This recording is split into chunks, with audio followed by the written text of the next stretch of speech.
નીચેનાને સરળ બનાવો.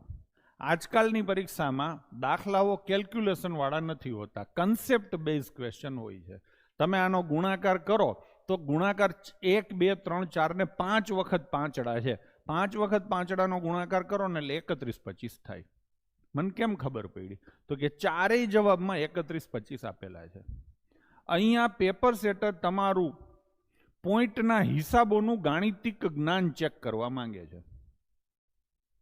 તમે હિસાબ કરો તો આ 1 પોઈન્ટ, આ 2 પોઈન્ટ અને આ 3 પોઈન્ટ એટલે 5 પોઈન્ટ થશે.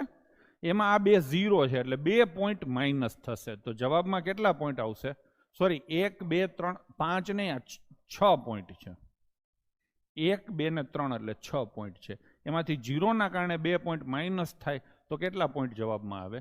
4 પોઈન્ટ આવે. ટૂંકમાં 4 પોઈન્ટ વાળો જવાબ આવે. અહીંયા ગુણાકારો કરવાના નહોતા. દાખલો પોકારીને તમને કહેતો હતો. ક્લિયર છે? તો જવાબ 4 પોઈન્ટ વાળો એટલે ઓપ્શન બી આવશે.